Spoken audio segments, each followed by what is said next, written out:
Today on This Week in Space, we're joined by award-winning documentary producer Tom Jennings to discuss Apollo 11, the real right stuff, and more. Stay with us. Podcasts you love. From people you trust. This is TWiT. This is This Week in Space, episode number 50, recorded on February 24th, 2023, experiencing Apollo 11 with producer Tom Jennings. This episode of This Week in Space is brought to you by ACI Learning. If you love IT Pro, you'll love ACI Learning. ACI Learning offers fully customizable training for your team and formats for all types of learners across audit, cybersecurity, and IT.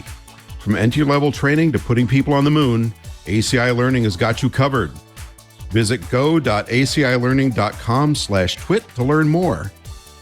And by Bitwarden. Get the password manager that offers a robust and cost-effective solution that can drastically increase your chances of staying safe online. Get started with a free trial of a Teams or Enterprise plan, or get started for free across all devices as an individual user at bitwarden.com/twit. Hello and welcome to another episode of This Week in Space, the best space documentaries ever edition.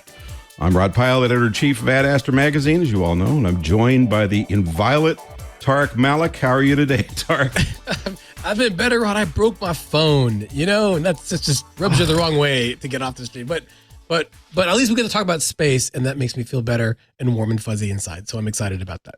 Boy, it never happens that people break their phones. I'm glad you passed that along. That's a news item. So our guest today is the Emmy and Peabody, among other awards, award-winning producer Tom Jennings, maker of such fine documentaries as Apollo Missions to the Moon, which most of you probably saw during the Apollo 11 anniversary. It was very prominent. The series The Real Right Stuff, and the Challenger disaster, The Lost Tapes. Hello, Tom. Hello, Rod. Thank you both for having me on. I'm a big fan of what you do in space.com, and I'm more than happy to be here. Thanks. That's great. And just a disclaimer up front, I did work for Tom on a couple of documentaries, so I wouldn't say a vested interest in, but I have an interest in his ongoing success because it was by far the equal of the best experiences I've had working in TV, and the only other one was with Rob Kirk, one of your partners. So thank you. It was great having you. Credit. You brought a lot to the table, so well done. I always bring a lot to the table. That's why I'm as rotund as I am. So, Tariq. Yes. We have a space joke for today, but you're doing it. I guess we're handing it off today for the 50th anniversary. Well, this ought to be entertaining. Get the crickets ready, Aunt. Take it away, Dr. T. All right. I got it. Are you ready? Oh, I'm born ready. Oh, this is going to be the greatest joke ever. Rod, did you know there's a new space genius in town who has a great idea for cleaning up all that space junk and orbital debris? Do you know what her name is? I don't. Tell me what her name is, Tariq. Annette.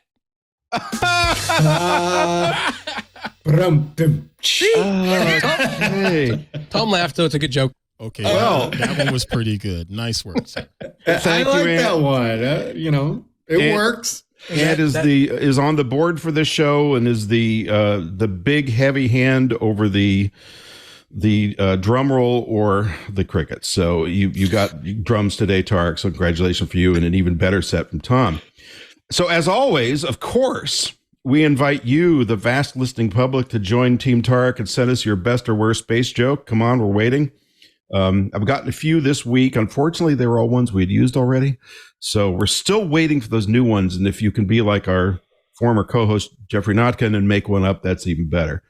Also, before I forget, please make sure to do us a solid and subscribe, like, and all that cool podcast stuff on your favorite podcatcher, because we're bringing this to you free and we deserve at least that much. Okay, let's run through some timelines, some headlines here. That's right. Tariq, we got a Rescue Soyuz launching right on time. How about that? Is this one going to leak? Let's hope not. Let's hope not. Yeah. So NASA did report that, and Roscosmos, the Russian space agency, that the Soyuz MS-23 did launch last night as we're recording this successfully. I watched it live. Very weird to see a Soyuz launch empty with no people on board, and we were covering this obviously at space.com, but all of the space publications were watching, and it all went well. I mean, instead of launching 3 astronauts or cosmonauts, they sent 945 pounds of supplies that the 3 people that are going to use it will need, because their mission, Frank Rubio and 2 cosmonauts, got extended by 6 whole months because of this debacle with their leaky spacecraft, Soyuz MS-22. That older leaky craft is going to be jettisoned. It's going to come back, and they're going to try to recover it to see like what happened, and if it really was a micrometeoroid that caused the damage. And in the meantime, they get a free teddy bear. Russia launched a little teddy bear inside this this Soyuz all by itself for the astronauts to I guess enjoy when they come back home in September. That does not address the fact that Russia did find a leak on the Progress MS-21, I believe it was, that just recently left the space station. They say that was also an external influence that created a leak. Whether or not it's a micrometeoroid, we don't know. Those micrometeoroids sure have Russia's name on them, don't they? They do. Funny they don't hit any of our stuff. Tom, have you seen pictures of the interior of the Soyuz capsule? I'm sure I have. I happened to notice that there was a book of space jokes inside the one that just went up. So. Well, between that and the teddy bear, it doesn't leave a lot of room. I'm amazed. And I was talking to, I forget which astronaut it was, one of the astronauts from the space station about, so I'm a little claustrophobic, so I admit that up front. But even if you're not, when 3 guys are sandwiched in that thing, and then they got all that cargo stuffed up around their heads and everything else, I mean, it's just unbelievable how tight it is. And the moment that hatch would close, I'd be the one clawing until my fingers are bloody at the window, going, "Let me out! Let me out!" And it's really unbelievable how small it is. So, yeah, looking forward to them coming forward to the new spacecraft soon. All right, next story. A roving no more, ? This also is from space.com, as was the last one. China's gone silent on their Mars rover, never a good sign, which has also apparently gone silent. Tariq, what do you know? Well, so 2 years ago, China's Tianwen-1 mission arrived in orbit around Mars, and it dropped this rover, Zhurong, on the red planet. Big success, absolutely amazing that they nailed it on this first landing attempt. But the rover itself went into hibernation in May of 2022. It was not unexpected. It gets cold on Mars. It has a winter time, and it is a solar-powered rover, but basically, we haven't heard anything, and China's space agency hasn't said anything either about is Zhurong alive? Is it okay? Is it ready to do science again, or not? Are they going to give up on the mission? NASA's Mars Reconnaissance Orbiter did capture photos that show that it has not moved since it went into hibernation, and we're coming up on a near full year now of that. So it doesn't really sound like things are going all that great. Now, Zhurong really wasn't supposed to last more than a couple 6 months to a year or so. Not a big surprise if they have reached that end of life. This was their first rover, but it is a little bit sad to think that this first rover from China has kind of met its end. It would be nice to kind of get some kind of commemoration or statement from the Chinese space program, but we'll have to wait and see. The Tianwen orbiter, by the way, is still in orbit around Mars, doing its thing, but we are trying to hear, hopefully we'll get an update on how that orbiter is doing as well. Well, and ever the crusty old NASA patriot, I just want to comment that China, with their public releases of information of their space program, both for plans and current activities, have been a lot more like the Soviet Union was back in the old days. I was a guest on Coast to Coast AM earlier this week, and one of the calls in the second hour, when the callers called in, said, what's NASA hiding and what are they covering up and all that kind of thing. And, if you've worked at NASA, as I have for a number of years, 2 things. One, clearly the mandate is transparency, up to and including just about everything that anybody knows. If it's not, it's a security issue, and they've been told to stay mum on it, but that's pretty rare. And the other thing is, the folks that work there, if you tried to keep them quiet, at least in this day and age, it would be very tough. So in this particular instance, the question was about, I think, what have we found on Mars that might indicate critters? And, guys, if this comes right from the guy who was the chief scientist for Curiosity.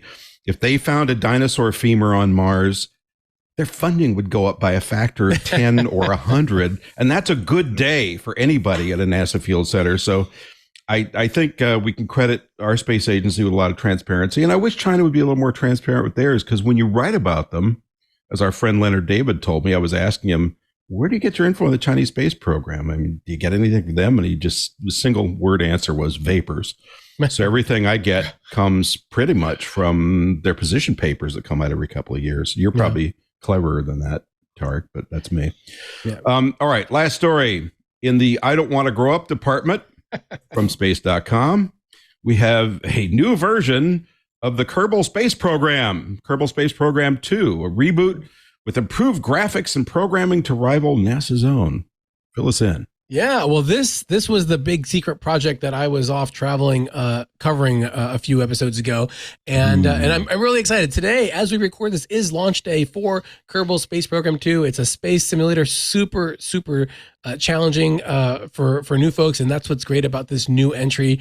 I got 3 hours to mess around with it, and they've got these new tutorials that make it a lot easier to start launching your rockets. If you're unfamiliar with Kerbal Space Program, it is a video game of choice of Elon Musk and Tori Bruno of the United Launch Alliance, where that explains a lot.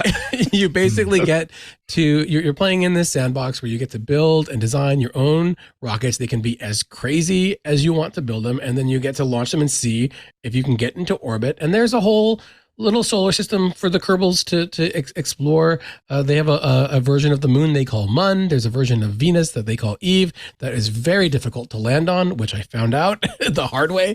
But this new game is really aimed at doing two things. Number one, meeting that high fidelity, high physics, super beautiful graphics that the veteran players would get to have become accustomed to and are looking forward to with the next generation entry, but also attracting new players, people like me who just do not understand how physics works. That's why I became a writer and not an engineer, and walking them through how to build and design your own space mission, how to map orbits, plan trajectories, all of that thing. I found the tutorials really entertaining and easier to understand as opposed to playing the first game, which was so difficult that I gave up during the tutorials. And so I really, kudos to anybody out there who's able to reach any of the bodies. You can build rovers, you can build colonies, and that's the things to come in this game are colonies, interplanetary travel, all sorts of crazy things. Orion engines, Rod, with nuclear detonations. They have that in it. So Rod is making faces at me. Now I'm interested. Nuclear pulse propulsion. Yeah. So, and I should add that the Kerbals themselves look like little green Bart Simpsons. Yeah. So that's the one thing where it kind of departs from reality. It's good. And they recorded actual Atlas V launches to get the audio correct. It changes. And if you land hard with super high gravity, your Kerbals do not survive. And I found that out the hard way too. And I was so sad. So. What's a little red jelly between friends when you landed too hard? All right. Very good. Thank you for that stirring report on Kerbal. And I know I'm going to get flack because a lot of people love this program. I mean, it's used in STEM a lot. Yeah. It's like the Minecraft of space. Yeah. It's really pretty cool with much better graphics, by the way. Before we continue, let's take a break to thank our sponsor, ACI Learning. IT Pro brings you engaging and entertaining IT training. Now IT Pro is part of ACI Learning. Together, IT Pro and ACI Learning are expanding their production capabilities, bringing you the content and learning style you need at any stage in your development. Whether you want individual training for yourself or just want to train your whole team, ACI Learning and IT Pro have got you covered. Join more than 227,000 members of the IT Pro learning community with access to 6,800 hours of content with new content added daily. Get team training for CompTIA, Microsoft IT training, Cisco training, Linux training, Apple training, security, cloud, and more. One of the most widely recognized beginner certifications is the CompTIA A+. CompTIA courses from IT Pro and ACI Learning make it easy to level up your employees who have vested interests in cybersecurity. The most popular certifications offered by ACI Learning include CISSP, AWS, ISACA, and CCNA. Other in-demand tech skills and certification courses offered include technical support specialist, computer user support specialist, information security analyst, and much more. Certifications show more than proving a skill set. They let your customers know that you're committed to keeping your organization up to date. And ACI Learning and IT Pro are with you every step of the way. With an IT Pro business plan, ACI Learning offers fully customizable training for your team. You can track your team's results, manage your seats, assign unassigned team members, and access monthly usage reports. You can see metrics like logins, viewing time, tracks completed, and more. You can easily manage your teams, manage subsets of users or teams by providing them with customized assignments, monitoring progress, and reporting on usage of the platform. Assignments can be full courses and/or individual episodes within those courses. Get full access to advanced reporting. You can get immediate insight into your team's viewing patterns and progress over any period of time with visual reports.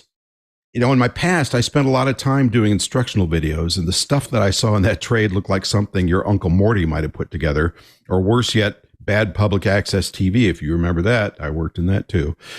And I can tell you with some authority that ACI Learning really puts their best foot forward with their productions. They're a pleasure to watch and learn from, and they're even fun. So do yourself a favor and check out their content at their website. It's really top notch. That's why respected companies and government agencies around the globe turn to IT Pro and ACI Learning year after year to help them maintain their competitive edge. Supporting organizations across audit, IT, and cybersecurity readiness, ACI Learning keeps you and your team at the top of your game. From entry-level training to putting people on the moon, ACI Learning has got you covered. Maintain your company's competitive edge with ACI Learning and visit go.acilearning.com/twit. That's go.acilearning.com/twit. And for those of you looking to start today with a standard or premium individual IT Pro membership, use TWiT30 to get 30% off. So Tom Jennings, Yes. let's start off with the project which I believe I met you on, which was Apollo missions to the moon. Yes. A fabulous documentary on the Apollo program that was made and released about the time of the 50th anniversary, if I recall properly, to great acclaim. And because I had a bit of an inside view, I have an idea of how hard it was. But why don't you start off by telling us how this whole thing got rolling, what your original idea was, and what sort of your, I think you called it an article I read, the template for the production was. Yes. Well, it was extremely difficult, as many of our productions are, because we use a format for Apollo and the other space films that we've done that's fairly unique. I'm sure that we have done more films in this format than any other production company in the world, in the history of the world. I can say that safely. And that format is that we tell stories that only use archival material from the time period in which they occurred. There's no narrator. We use no modern day interviews. We are locked into what we can find at the time, from the time.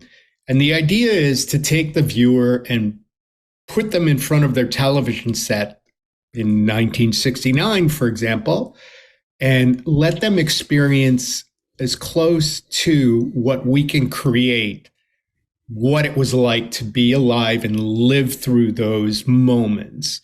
And fortunately, we've been very successful at doing that. The Apollo missions to the moon came about because 2 years prior, we had done the Space Shuttle Challenger disaster story, which was very successful in that format as well. And it was coming up on the 60th anniversary of the moon landing, Apollo 11. And this was for National Geographic and Disney Plus.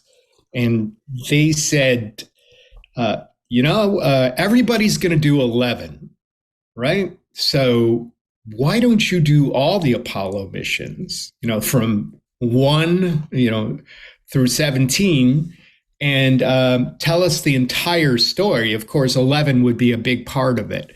And I said, well, that's a lot of ground to cover in a 2-hour documentary film. Plus, a lot of the stuff is going to, at first blush with any of these, we think this material is going to look very familiar to people. And what we have to do is we have to find, what I say is we tell familiar stories that look and feel brand new to the audience. And we accomplish that. And there's a great story I can tell you about how we got a theme. You know, a lot of nonfiction producers will say, well, what's your film about? Well, it's about the Space Shuttle Challenger blowing up. Or, you know, they describe the plot. And we are lucky enough to work with the film composer, Hans Zimmer, and his company quite a bit. I'll drop a name. There's my one name I can drop. But I do know Hans, and Hans was, when a National Geographic commissioned this film, we were in London for a meeting. A lot of our work goes through their London office. And so we were over there, and Hans Zimmer was over there working on a score for a motion picture. And so he agreed to meet with me because we were just starting Apollo missions to the moon, and they were going to do the soundtrack, live recording. You know, we're so grateful. I met Hans through National Geographic many years ago, and I swear to God, every movement the guy makes is a creative act. And he's also the nicest guy in the world. So I went to this studio in Soho where he was working with an engineer on this soundtrack to a film. I don't even know what film it was. And he and I went out on a deck on the rooftop and sat for 4 hours talking. Can you imagine? I mean, you know, it's like I'm a guy from Cleveland, Ohio, and I'm thinking, how did I wind up in London with Hans Zimmer for 4 hours talking about a movie that we're making for Disney Plus and National Geographic about space? I mean, how did this happen? But the first couple of hours, we just talked about creativity and how he does what he does. And finally, he got down to, so this Apollo film that you're making, you know, we're going to compose the score. We're going to have a live orchestra recording, which is always a wonderful thing. And he looks at me and he says, what's your film about? And I said, well, you know, it's as you know, off the top of your head, well, you know, it's everybody's doing Apollo 11, Hans, and we're going to do the whole space program and how it got there. And he kind of smacked his hand on the table and he said, no, what is your film about? And I said, it's about how they were able to, these NASA guys were able to do something no one thought, like the human spirit thing. I was just like, what is it about? What is it about? What does he mean? And he smacks his hand even harder. Because he says, what is your film about? And I had to say, Hans, I don't know what you're asking me. And he said, are you old enough to remember the moon landing? And I said, yes, I'm old enough to remember the moon landing, but funny enough, I don't remember it. What I do remember is Apollo 8. Mm-hmm. And he said, why do you remember Apollo 8? And I said, well, one of the astronauts was from Cleveland, Ohio, my hometown, Jim Lovell. And I remember it because they had what's known, it was the first one, as you guys well know, it was the first one to escape the gravitational pull of the Earth and go around the moon. And they had this famous Christmas Eve broadcast, which, is legendary, and which is in our film. And I described to him why I remembered it. It was Christmas Eve, and, I was like 6 years old, and it was at a time in Cleveland where my mom could give me $1 to go a block and a half to the little corner store to buy some candy or something. And she said, now make sure you're back really quick because you want to see the astronauts. And so I went to the store, and I can still close my eyes and be in the moment where it's so bitter cold that the snow was crunching under my feet on the sidewalk. And I looked down my street, and like every living room was lit up. It was nighttime, and they all had their TV sets on. And you knew every one of them was going to be watching the astronauts. And I looked up and I saw the moon. And I so clearly remember this. I saw the moon, and then I looked back down like to my house. I got to get there so I can watch guys up there talk to me down here. And I just kept looking at the moon and looking at all the TV sets, and looking at the moon and looking at all the TV sets. And Hans said, well, what was that like for you?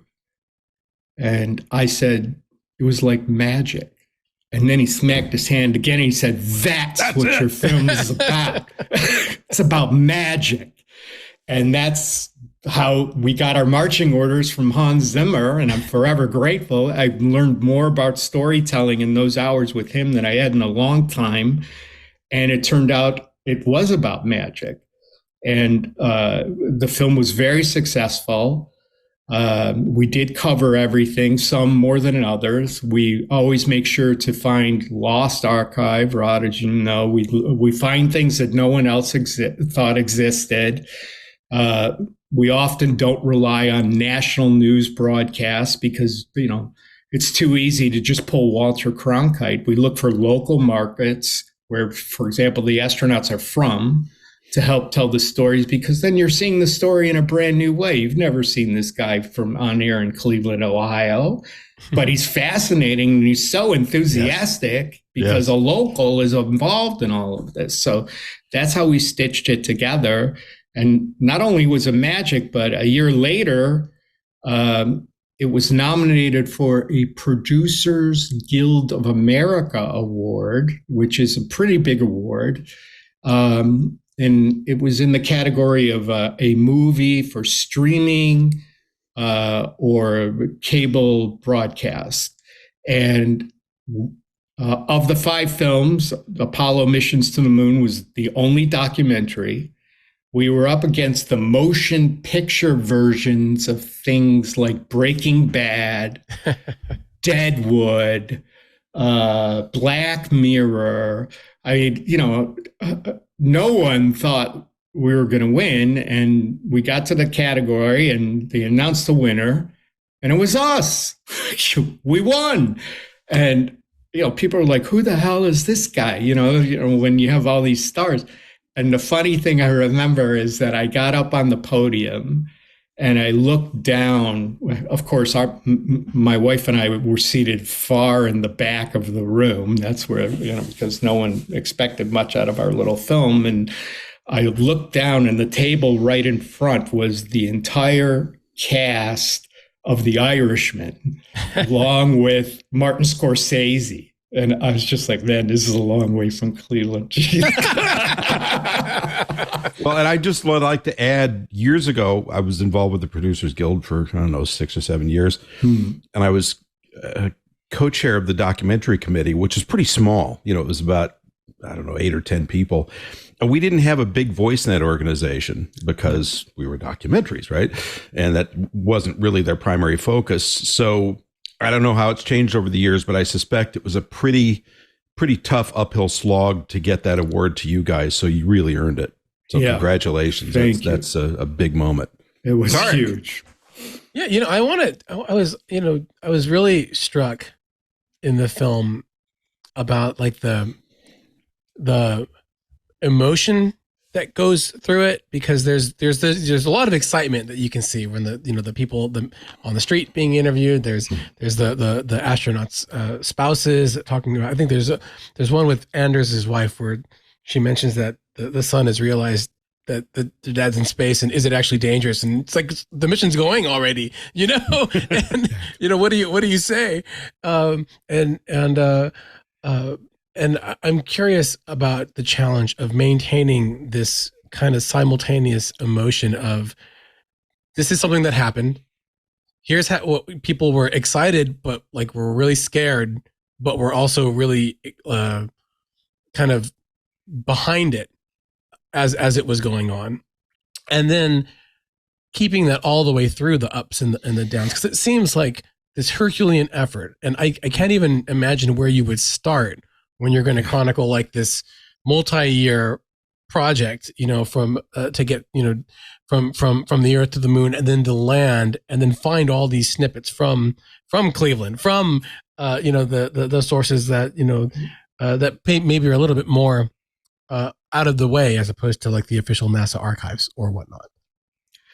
Well, where do you start? It was a vast undertaking for many reasons, one of which you mentioned. It was just the amount of time we had to cover and so many things that had occurred. And so how we broke it down was, I think we created like 7 days that created the Apollo program, or 7 moments, so we picked key moments where you had to tell the story. The fire on Apollo 1, you had to tell the story. Apollo 8, the one that I love so much, you had to tell the story. You had to tell 11, obviously, 13, so we went through and we had these pillars where we knew we had to tell the story. And we always go to NASA first, and they've been very good to us over the years. Although their archivists, they're not replacing the ones that are retiring. That's right. Which is making things much more difficult. Mm-hmm. Not that they want to be difficult, they just don't have anybody to pull the material for you anymore. But at the time they did. And so we pulled everything that we could from the missions we wanted to key on. The other thing we do, like I said, is we scour news archives. In this format that we're using, we need a lot of audio, because the audio is, in a sense, our narration. And we look for not just news reports, because we do lean on those to kind of help, set, okay, where are we and where are we going? But then the behind the scenes kind of stuff that might be from local stations. Radio, by the way, is one of my favorite archives to use in general, because it's theater of the mind. Huh. And a lot of these guys gave radio interviews back then. And radio often gets overlooked in nonfiction television production because everybody wants images. Well, we want sound. If I have a great radio interview with someone, I can put pictures or footage on top of that, and it just like lifts off in a way that you wouldn't necessarily get in a piece that was shot just for television. So we identified that, but one thing that we always wind up swimming in footage, like there's too much. So we use a very traditional storytelling technique called the hero's journey, which is made famous by Joseph Campbell. And, most major motion pictures that are hero stories follow this almost to the letter. The hero is the ordinary person that has a call to adventure and has to step outside the safety zone. They need a mentor to teach them, Obi-Wan, somebody to point them in the right direction. Then they're faced with a series of challenges. And then you think, oh my God, they're not going to make it, and it comes full circle all the way back around. So this one, what we did is we broke it down in a way that made sense for myself and the other writer producers and the editors, to put the hero's journey template on multiple formats of the storytelling. So, for example, instead of keying in on one astronaut, although we did highlight some more than others, the astronauts are following a hero's journey. Mm-hmm. The American public and its reaction follows a hero's journey. The spacecrafts themselves follow a hero's journey. The news media follows a hero's journey. The families of the astronauts have their own hero's journey. And so we strung this all out, and what we realize is the astronaut story here is kind of dipping a little bit to follow the hero's journey, but what they're doing to improve the spacecraft is really getting interesting. So we'll weave that up. So you have all of these kind of sine waves moving at the same time, dipping in and out of the main story being told. Yeah. And actually, once you kind of get your head around that idea, then everything starts to make sense, because now you have a structure to follow. And the Apollo mission is an extraordinary structure to follow. The only thing that it doesn't quite follow is that at the end of the Apollo missions, 17, the heroes return home victorious.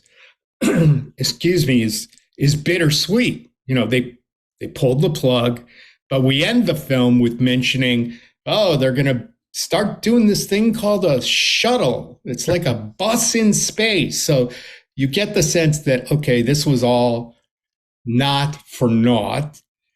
It was leading somewhere else. They had done something extraordinary, and they had set the table for the next 20 plus years on how we were going to explore space. I think I think it's mentioned in the film that kind of the sad part was that instead of looking up to the stars, we started looking back down on the Earth. Mm-hmm. But that's how we do it. Otherwise, you'd never get something made. It wouldn't work. There's just too much. So that's how we apply that to any of these footage films, but especially our Apollo film, because we had 1,000 hours of stuff to try and figure out how to use. That's awesome. And I'll tell you, you had me, Tom, when you said the news media are on a hero's journey too. So I think that gets me very excited. Oh God, that's such a Tariq moment. So I just want to add, or kind of punctuate this point.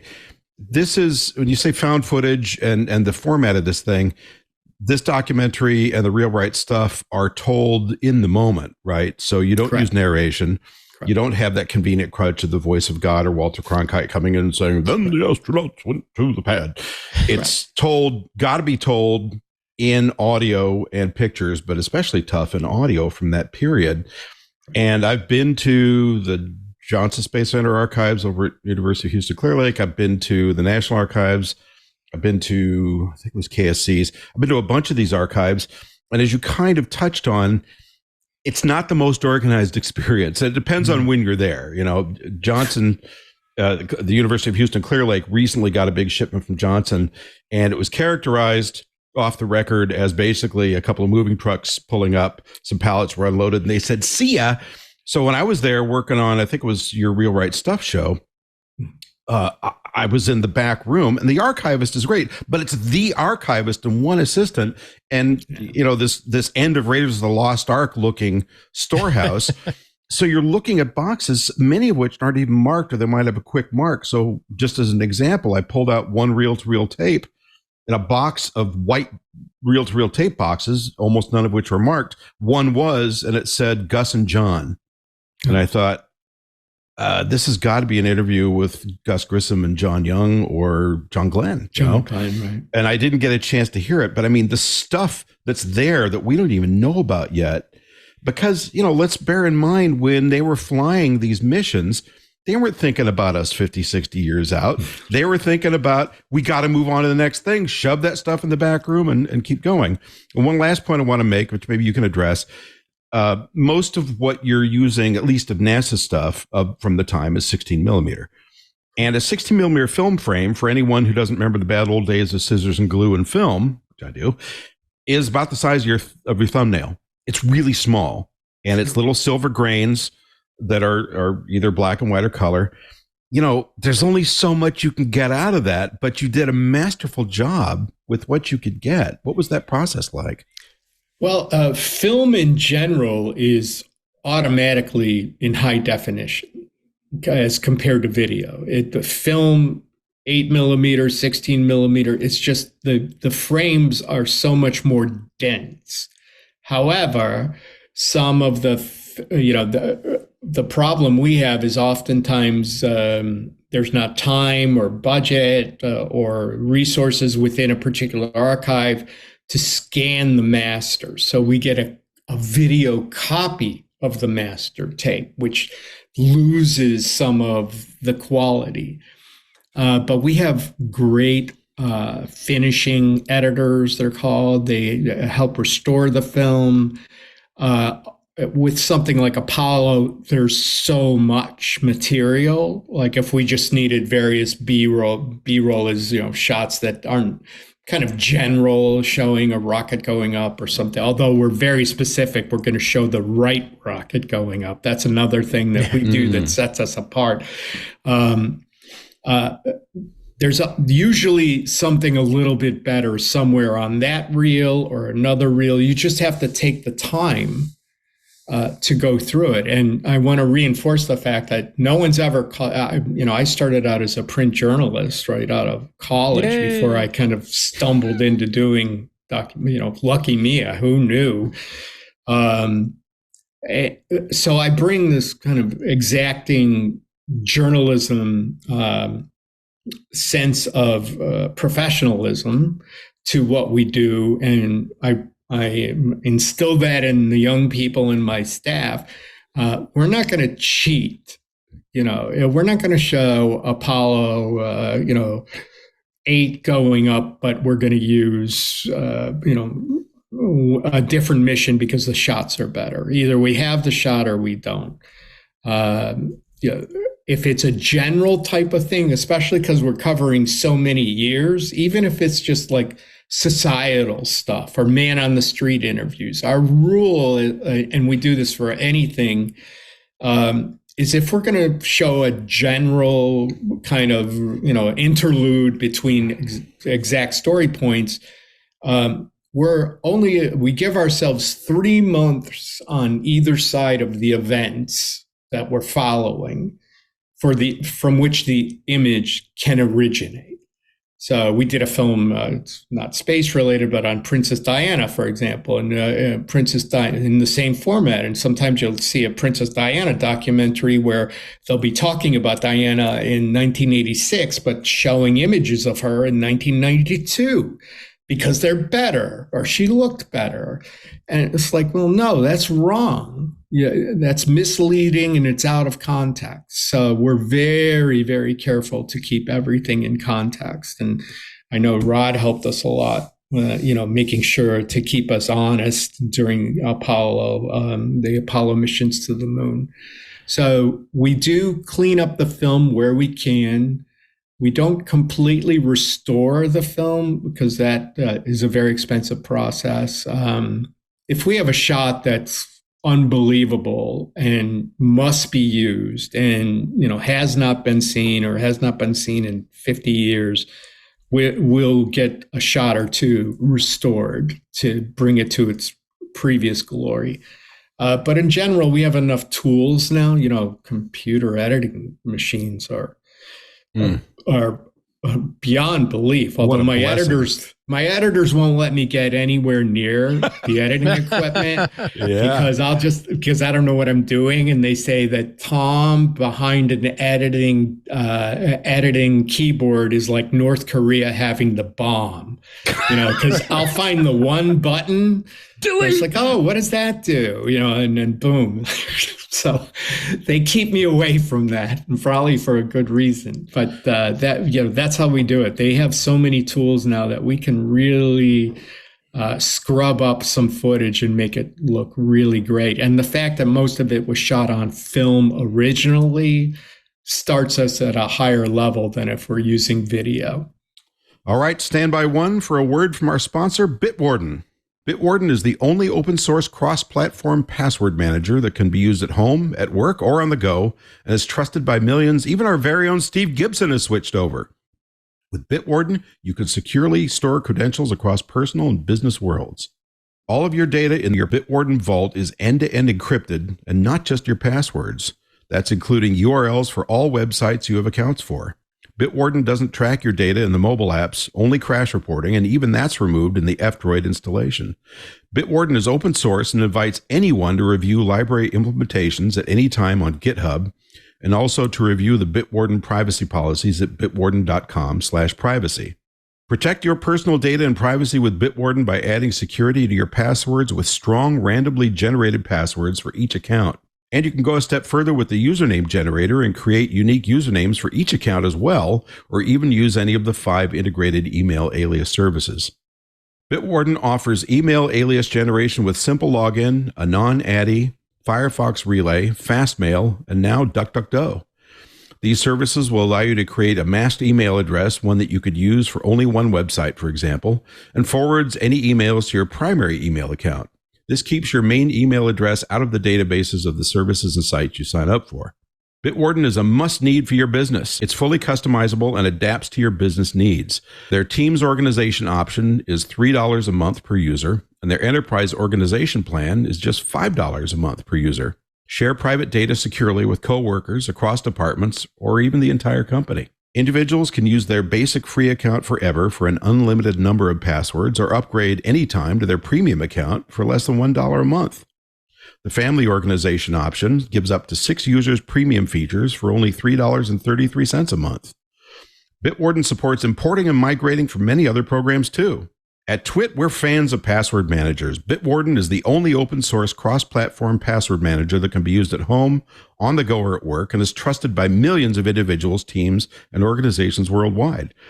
Get started with a free trial of a Teams or Enterprise plan, or get started for free across all devices as an individual user at bitwarden.com/twit. That's bitwarden.com/twit. Well, and I just want to give a quick shout out to Rob Kirk, who was your associate on this project, who kept me honest throughout. So when I called him with a question, because my experience with him before was working on shows where they were turning out, 10,000 hours of programming every 2 years or something. You just had to, you were breathlessly running. And when he started working with you, possibly before, but certainly when he started working with you, that was a big shift of gears for somebody who's been in that kind of a grind to say, okay, everything's got to be perfectly on the money. And occasionally I call him and say, well, do you think we can? Nope, got to be straight on. And so, okay. So he kept me honest. Yeah. Yes, it's true. Because not only we have a motto, I have a motto that is the motto for us at our company, which is, when we're done with a film, we say, this thing is clean to the frame, meaning everything is accurate, everything is fair in presenting the story, and every frame is cleared. It has to be cleared for networks. For rights. The way production companies work, as I'm sure you guys know, is we have to what's called indemnify the network, in that if we're turning in something to a particular network, we have to sign the part of the contract is, hey, if you screwed up and you used some footage that you didn't get the proper rights to, that's not our problem. That's your company, 1895 Films problem. So good luck with that. And, it's a way of protecting themselves and making sure that we do a good job. And I'll give you a funny example of the lengths we go to in these space films, for example, in Challenger. And by the way, in Challenger, we had Krista McAuliffe, that won an Emmy that year for research. We beat out 60 Minutes of all things. Wow. And that was a huge deal. We had found, when you called NASA back in those days, say, hey, we're doing Challenger, can you? And they would send you here's our Challenger stuff. There's 40 tapes, and hour long each, sometimes longer. And on one of the tapes, tape 38, we found a whole tape of the teacher in space, Krista McAuliffe, rehearsing her lesson plans on board the Challenger. A couple of weeks before the Challenger was to launch. These, if you recall, she was going to actually teach from space. Mm-hmm. And it would be beamed back down into classrooms in the United States, certainly, but maybe all over the world. And so we found all of this footage of her teaching and the experiments she did with Barbara Morgan, her backup. And they had like a NASA film crew there filming her, rehearsing this stuff. And we looked at, when we go into one of these things, we watch every other documentary that's ever been made because we want ours to look different. And there was only one documentary from like Minnesota Public Television that used like 10 seconds of this stuff. We wound up using probably 2 or 3 minutes. And we said to the NASA archivist at the time, it's like, you have Krista McAuliffe doing her whole lesson play. There's like an hour of her. Why hasn't this been used? And the guy literally said, you producers don't lump me in with those people. You producers, you like go through the first 20 tapes and figure, I got enough stuff. And he said, they don't look. It's been there the whole time. And it's like, but how clean to a frame do we go? We were making the real right stuff for Disney Plus and NatGeo, but it was going to premiere on Disney. And they're very strict about everything, but especially music. And we had found a news broadcast about how Cocoa Beach, Florida had just exploded with the space program when the Mercury program began. And they filmed in the lounge of the Riviera Hotel in Cocoa Beach, Florida. Beach. Yeah. Right. And they had this band called the We Three Trio. Oh, God, I remember this. It was awful. It was 2 women, and the guy was the drummer. And they had this song that was like a hit for about a minute, describing the astronauts in the Mercury program. And it was, one of my researchers said, look what I found. And I said, that song is going in this show. It's just too perfect. It encapsulates the time period. This kind of smallish little, weird lounge at the Riviera Hotel in Cocoa Beach. It just had everything going for it. Well, it turned out that band didn't last very long. It turned out that no one had ever done a copyright on that. So there was no one to even go to get clearance for the music. You have to clear the song. It was an original song that they wrote and performed. And so we kept searching and searching. We did a deep dive on the history of the We Three Trio, which was only a trio for like 6 months. Finally, we found the funeral home where the guy, the drummer in the 90s, he had passed on. And we found the funeral home that handled his funeral. And we called them up, and I'll tell you, for wannabe researchers out there, funeral homes are great places that keep terrific records. Oh. They are meticulous in their record keeping. They had the phone number of the son of the guy from the We Three Trio. Wow. And we called him, and, he was like, oh, yeah, I remember he said something. He was in this band. And I said, well, look, we need to clear this song so we can use it. And we played it for him. And he goes, I think, yeah, that's him, but I don't know anything about that song. And I said, and we offered him a fee to be the copyright holder. And he said, sure. So he signed for the song on behalf of his father. And we found him by going to a funeral home. That's what I mean by clean to the frame. There is nothing that gets past us that is not 100% on the money. Tom, you mentioned finding footage that people hadn't seen before and how important that is to kind of convey it. And I was curious if there is 1 or 2 moments in these documentaries about space that really resonated, that you're the first people to see it in however many decades it's been, that you were especially proud to kind of bring to a wider public in these programs themselves. What was that? Well, certainly the We Three Trio. Also, the Chris McAuliffe Teacher in Space. there's a lot of stuff, but I'll tell you what, one particular story that made me feel really good as a producer of these kinds of programs. When we started the Space Shuttle Challenger disaster, the lost tapes, we were brainstorming about, well, where can we find new material? Where can we look? And, forget about Getty Archives, CBS News, forget about it. I always tell my staff, if I were a piece of footage, where would I live? You have to start thinking in those terms. Where would I live if I were that? And it serves us well because in thinking about it, I certainly remember the Challenger disaster, where I was. I thought, okay, Krista McAuliffe was the big deal, even though, there was an entire crew that lost their lives. But, she was the big deal because Reagan had made her the teacher in space.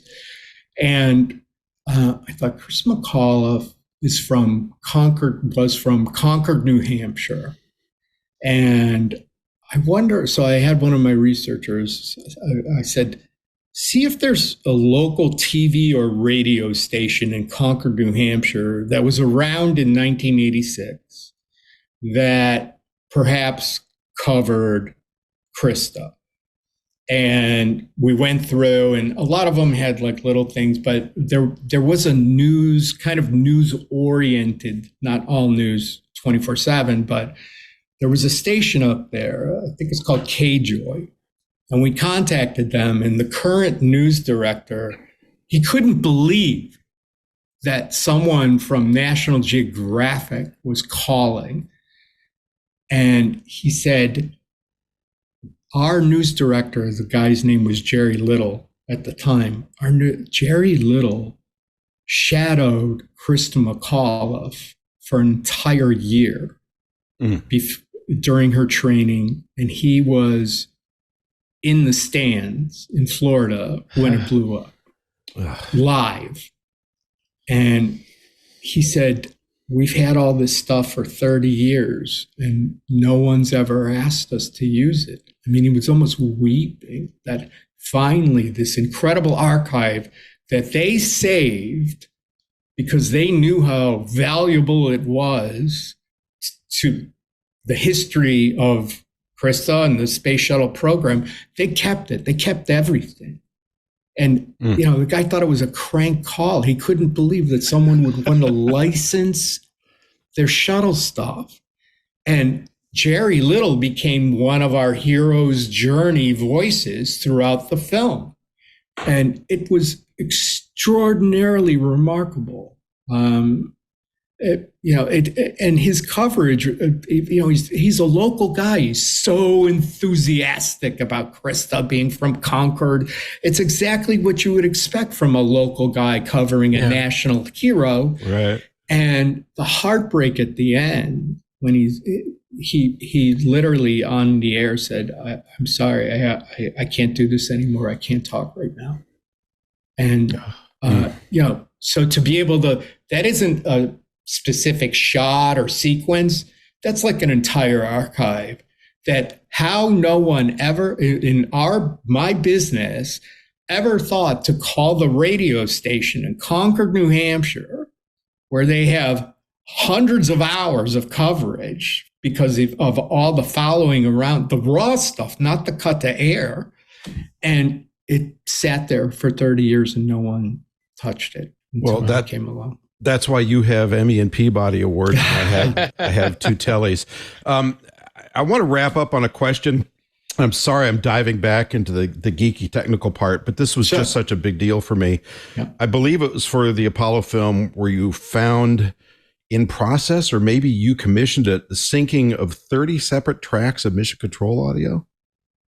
Oh yeah, that was good cool. Lord. That was, for geeks like me, it was like, I could hear Gene Kranz breathing into his microphone, right? We were working with a researcher out of the UK, and he had kind of specialized this process.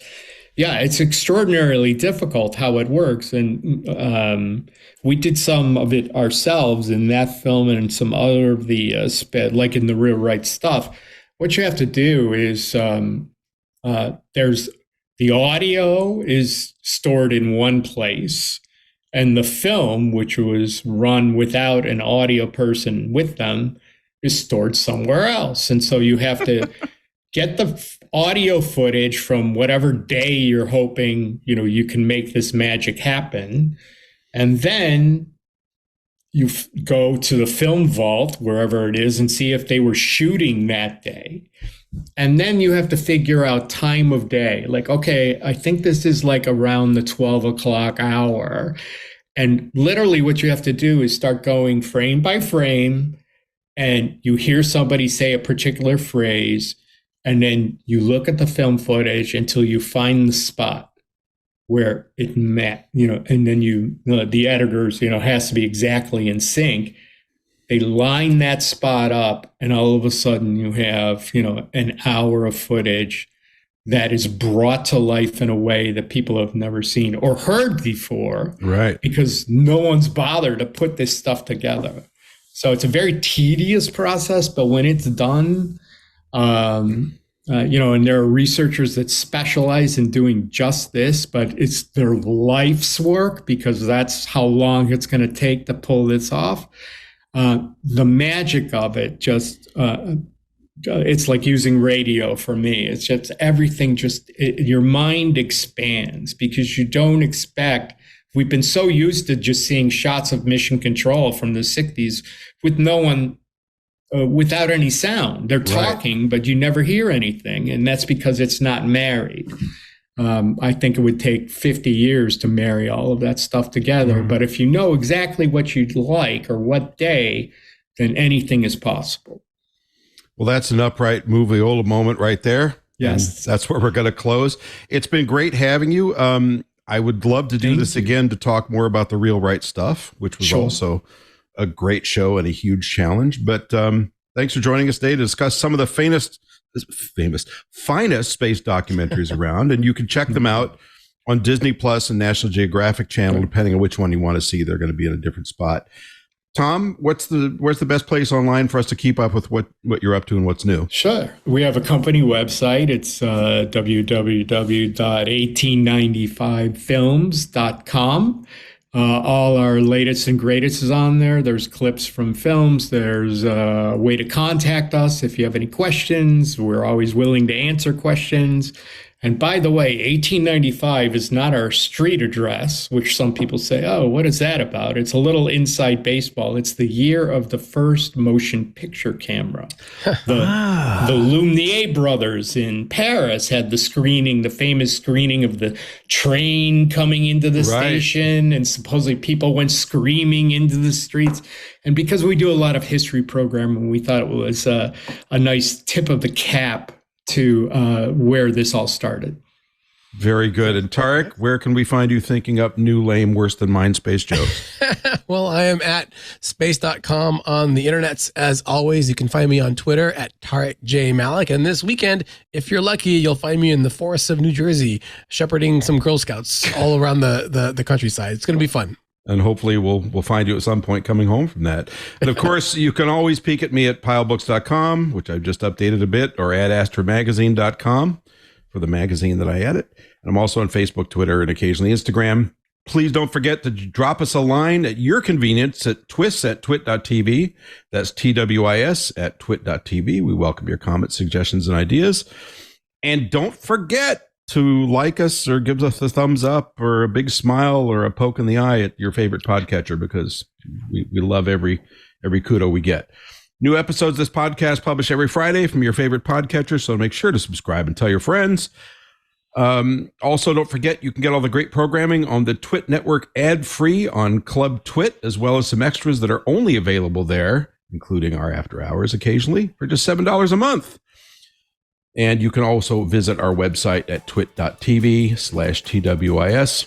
Finally, you can follow the TWiT Tech Podcast Network at TWiT on Twitter and on Facebook, and twit.tv on Instagram. Thanks much, and we'll see you next time. Hey, what's going on, everybody? I am Ant Pruitt, and I am the host of Hands On Photography here on TWiT TV. I know you got yourself a fancy smartphone, you got yourself a fancy camera, but your pictures are still lacking. Can't quite figure out what the heck shutter speed means? Watch my show. I got you covered. Want to know more about just the ISO and exposure triangle in general? Yeah, I got you covered. Or if you got all of that down, you want to get into lighting, making things look better by changing the lights around you. I got you covered on that too. So check us out each and every Thursday here on the network. Go to twit.tv/hop and subscribe today.